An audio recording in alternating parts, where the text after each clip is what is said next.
60वां सर्ग। अपनी पराजय से दुखी हुए रावण की आज्ञा से सोए हुए कुंभकर्ण का जगाया जाना और उसे देखकर वानरों का भयभीत होना। भगवान श्रीराम के बाणों और भय से पीड़ित हो राक्षसराज रावण जब लंकोपुरी में पहुंचा, तब उसका अभिमान चूर चूर हो गया था।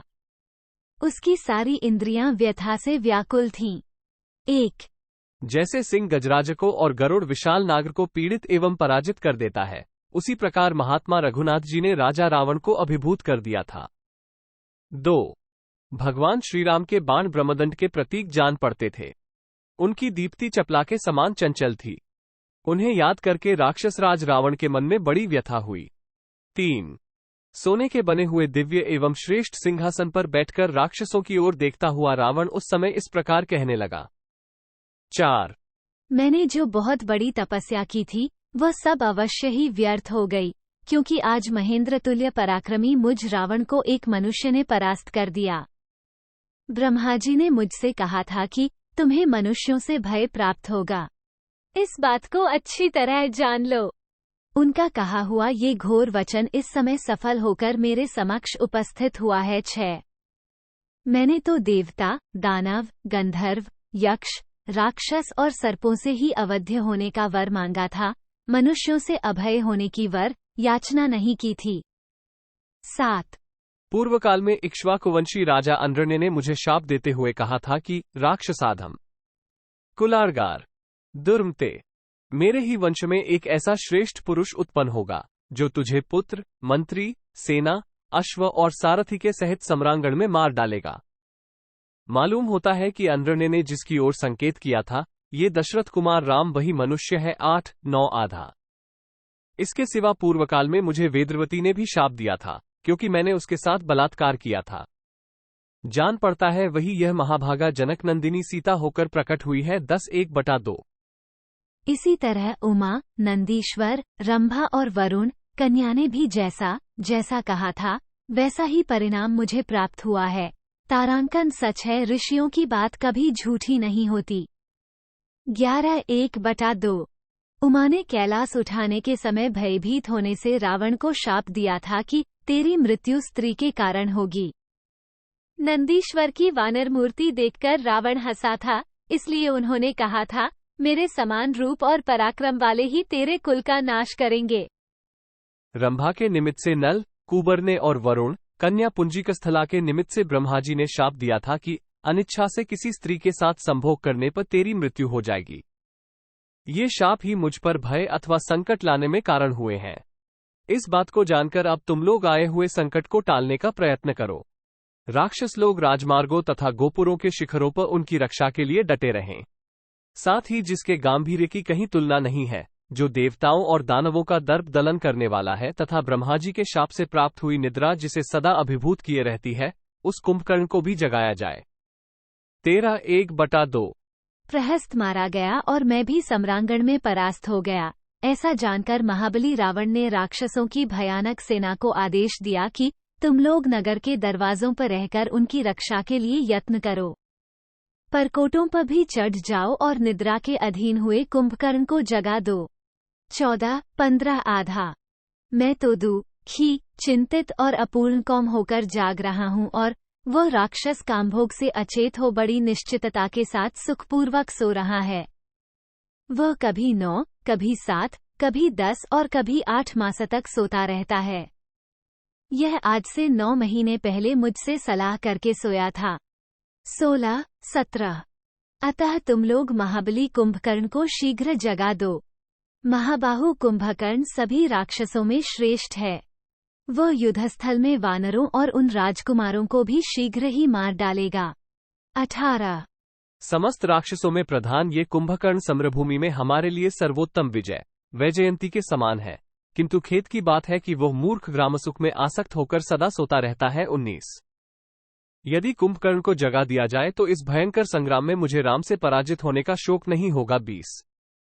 यदि इस घोर संकट के समय भी कुंभकर्ण मेरी सहायता करने में समर्थ नहीं हो रहा है, तो इंद्र के तुल्य बलशाली होने पर भी उससे मेरा प्रयोजन ही क्या है, मैं उसे लेकर क्या करूंगा। 21।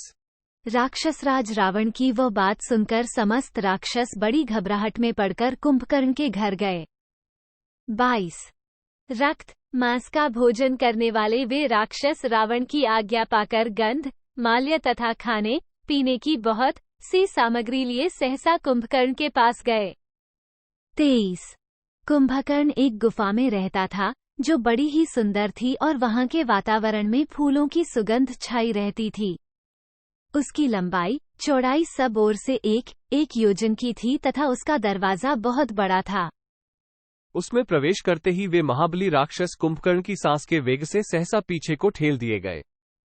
फिर बड़ी कठिनाई से पैर जमाते हुए वे पूरा प्रयत्न करके उस गुफा के भीतर घुसे। 24-25। उस गुफा की फर्श में रत्न और सुवर्ण जड़े गए थे, जिससे उसकी रमणीयता बहुत बढ़ गई थी। उसके भीतर प्रवेश करके उन श्रेष्ठ राक्षसों ने देखा, भयानक पराक्रमी कुंभकर्ण सो रहा है। 26। महानिद्रा में निमग्न हुआ कुंभकर्ण बिखरे हुए पर्वत के समान विकृतावस्था में सोकर खर्राटे ले रहा था, अतः वे सब राक्षस एकत्र हो उसे जगाने की चेष्टा करने लगे। 27। उसका सारा शरीर ऊपर उठी हुई रोमावलियों से भरा था। वो सर्प के समान सांस लेता और अपने श्वासों से लोगों को चक्का में डाल देता था। वहां सोया हुआ वो राक्षस भयानक बल विक्रम से संपन्न था।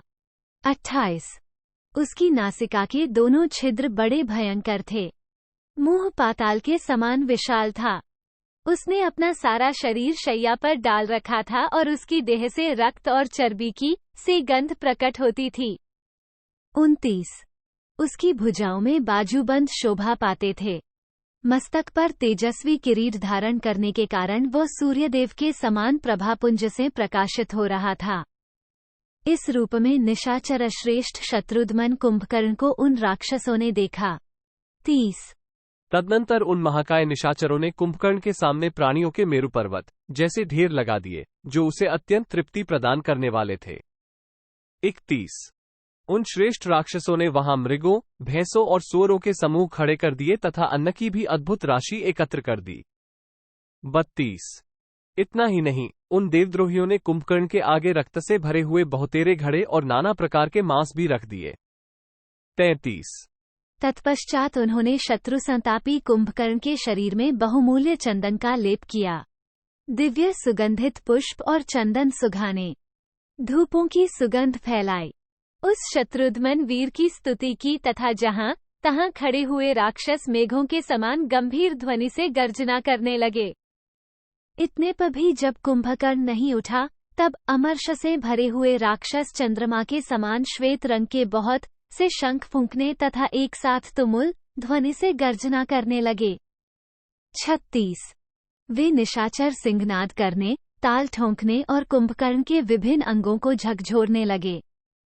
उन्होंने कुंभकर्ण को जगाने के लिए बड़े जोर से गंभीर ध्वनि की। 37। शंख, भेरी और पणव बजने लगे। ताल ठोंकने, गर्जने और सिंहनाद का शब्द सब ओर गूंज उठा। वह तुमुल नाद सुनकर पक्षी समस्त दिशाओं की ओर भागने और आकाश में उड़ने लगे। उड़ते उड़ते वे सहसा पृथ्वी पर गिर पड़ते थे। 38। जब उस महान कोलाहल से भी सोया हुआ विशालकाय कुंभकर्ण नहीं जग सका, तब उन समस्त राक्षसों ने अपने हाथों में भुशुंडी, मूसल और गदाएं ले ली। 39। कुंभकर्ण भूतल पर ही सुख से सो रहा था। उसी अवस्था में उन प्रचंड राक्षसों ने उस समय उसकी छाती पर पर्वत शिखरों, मूसलों, गदाओं, मुदगरों और मुक्कों से मारना आरंभ किया। 40।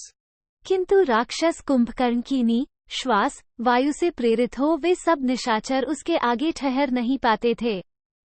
तदनंतर अपने वस्त्रों को खूब कसकर बांध लेने के पश्चात वे भयानक पराक्रमी राक्षस, जिनकी संख्या लगभग 10,000 थी, एक ही समय कुंभकर्ण को घेरकर खड़े हो गए और काले कोयले के ढेर के समान पड़े हुए उस निशाचर को जगाने का प्रयत्न करने लगे। उन सबने एक साथ मृदंग, पणव, भेरी, शंख और कुंभ धौन से बजाने आरंभ किए। 42-43। इस तरह वे राक्षस बाजे बजाते और गरजते रहे तो भी कुंभकर्ण की निद्रा नहीं टूटी। जब वे उसे किसी तरह जगा न सके, तब उन्होंने पहले से भी भारी प्रयत्न आरंभ किया। 44-1/2। वे घोड़ों, ऊंटों, गधों और हाथियों को डंडों, कोड़ों तथा अंकुशों से मारकर उसके ऊपर ठेलने लगे। सारी शक्ति लगाकर भेरी, मृंग और शंख बजाने लगे तथा पूरा बल लगाकर उठाए गए बड़े बड़े काष्ठों के समूहों, मुद्गरों और मूसलों से भी उसके अंगों पर प्रहार करने लगे। उस महान कोलाहल से पर्वतों और वनों सहित सारी लंका गूंज उठी, परंतु कुंभकर्ण नहीं जागा। 45-47 तदनंतर सब और सहस्रों ढोल से एक साथ बजाए जाने लगे। वे सब के सब लगातार बजते रहे। उन्हें बजाने के लिए जो डंडे थे वे सुंदर सुवर्ण के बने हुए थे। 48 इतने पर भी शाप के अधीन हुआ वह अतिशय निद्रालु निशाचर नहीं जागा।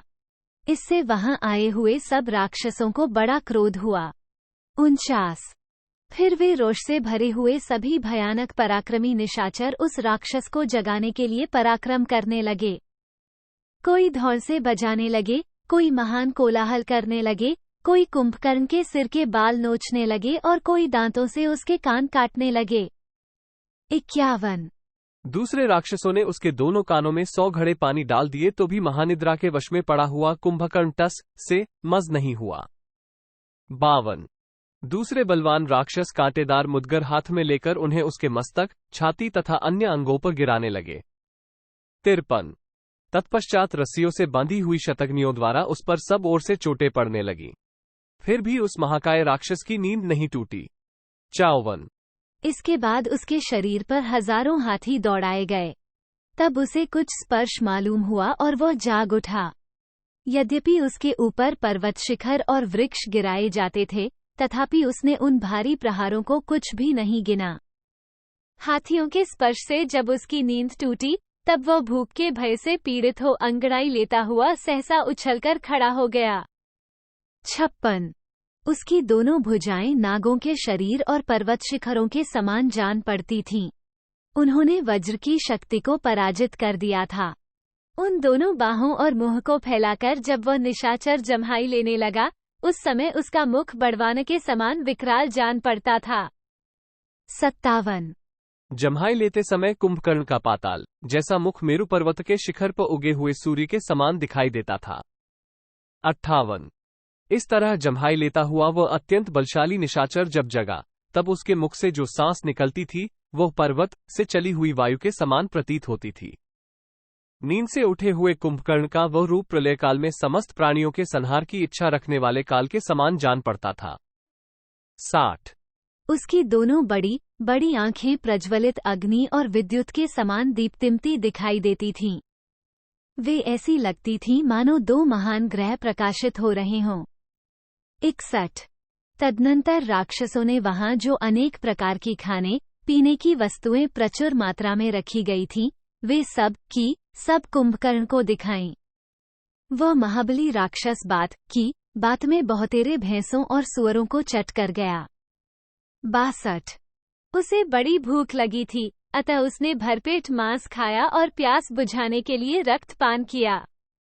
तदनंतर उस इंद्रद्रोही निशाचर ने चर्बी से भरे हुए कितने ही घड़े साफ कर दिए और वह कई घड़े मदिरा भी पी गया।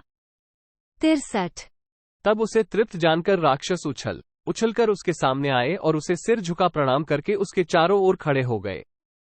64 उस समय उसके नेत्र निद्रा के कारण अप्रसन्न कुछ खुले हुए थे और मलिन जान पड़ते थे। उसने सब ओर दृष्टि डालकर वहां खड़े हुए निशाचरों को देखा।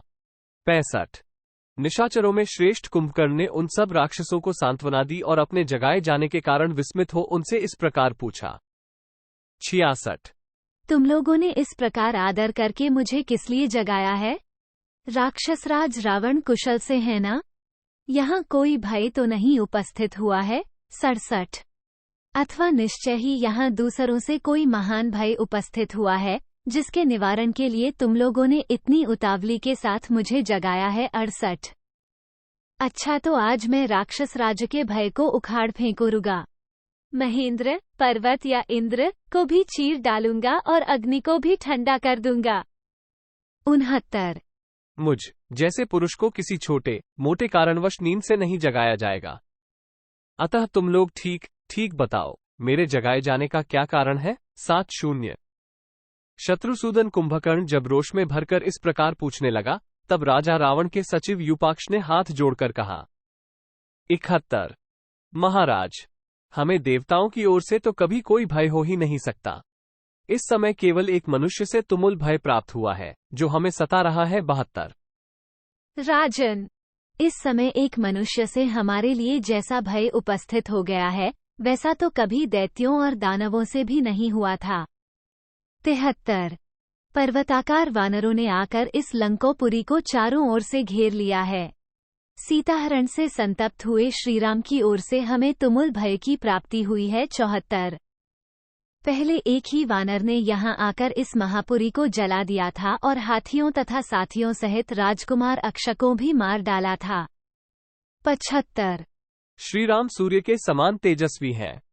उन्होंने देवशत्रु पुलस्त्य कुलनंदन साक्षात राक्षसराज रावण को भी युद्ध में हराकर जीवित छोड़ दिया और कहा, लंको को लौट जाओ। 76। महाराज की जो दशा देवता, दैत्य और दानव भी नहीं कर सके थे, वो राम ने कर दी। उनके प्राण बड़े संकट से बचे हैं। 77। युद्ध में भाई की पराजय से संबंध रखने वाली यूपाक्ष की यह बात सुनकर कुंभकर्ण आंखें फाड़ कर देखने लगा और यूपाक्ष से इस प्रकार बोला। 78। यूपाक्ष, मैं अभी सारी वानर सेना को तथा लक्ष्मण सहित राम को भी रणभूमि में परास्त करके रावण का दर्शन करूंगा। 79। आज वानरों के मांस और रक्त से राक्षसों को तृप्त करूंगा और स्वयं भी राम और लक्ष्मण के खून पीऊंगा। 80। कुंभकर्ण के बढ़े हुए रोष दोष से युक्त अहंकारपूर्ण वचन सुनकर राक्षस योद्धाओं में प्रधान महोदर ने हाथ जोड़कर यह बात कही। 81। महाबाहो, पहले चलकर महाराज रावण की बात सुन लीजिए, फिर गुण दोष का विचार करने के पश्चात युद्ध में शत्रुओं को परास्त कीजिएगा। 82। महोदर की यह बात सुनकर राक्षसों से घिरा हुआ महातेजस्वी महाबली कुंभकर्ण वहां से चलने की तैयारी करने लगा। 83। इस तरह सोए हुए भयानक नेत्र, रूप और पराक्रम वाले कुंभकर्ण को उठाकर वे राक्षस शीघ्र ही दशमुख रावण के महल में गए। 84। दशग्रीव उत्तम सिंहासन पर बैठा हुआ था, उसके पास जा सभी निशाचर हाथ जोड़कर बोले। 85। राक्षसेश्वर, आपके भाई कुंभकर्ण जाग उठे हैं, कहिए वे क्या करें?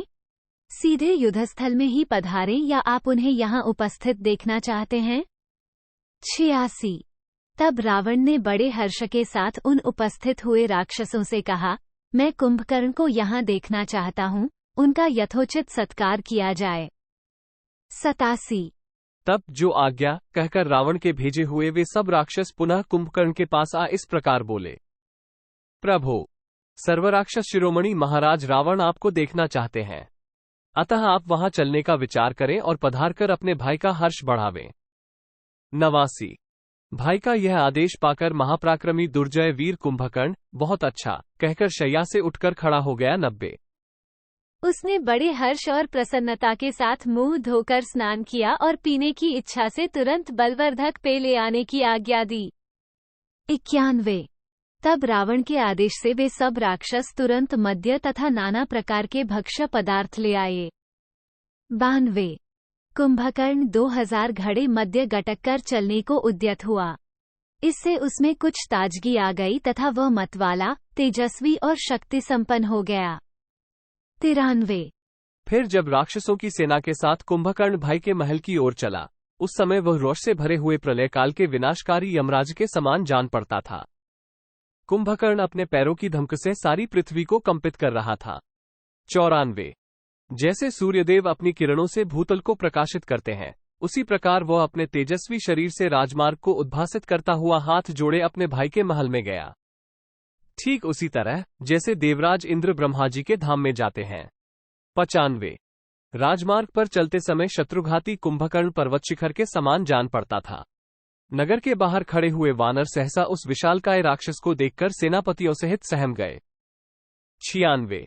उनमें से कुछ वानरों ने शरणागत वत्सल भगवान श्रीराम की शरण ली, कुछ व्यथित होकर गिर पड़े, कोई पीड़ित हो संपूर्ण दिशाओं में भाग गए और जहां तहां धराशायी हो गए और कितने ही वानर भय से पीड़ित हो धरती पर लेट गए। 97। वह पर्वत शिखर के समान ऊंचा था, उसके मस्तक पर मुकुट शोभा देता था, वह अपने तेज से सूर्य का स्पर्श करता सा जान पड़ता था। उस बढ़े हुए विशालकाय एवं अद्भुत राक्षस को देखकर सभी वनवासी वानर भय से पीड़ित हो इधर उधर भागने लगे। 98 इत्यार्षे श्रीमद् रामायणे वाल्मीकिये आदिकाव्ये युद्धकांडे षष्टितम सर्गः 60। इस प्रकार श्री वाल्मीकि निर्मित आश्रामायण आदिकाव्य के युद्धकांड में 60वां सर्ग पूरा हुआ। 60।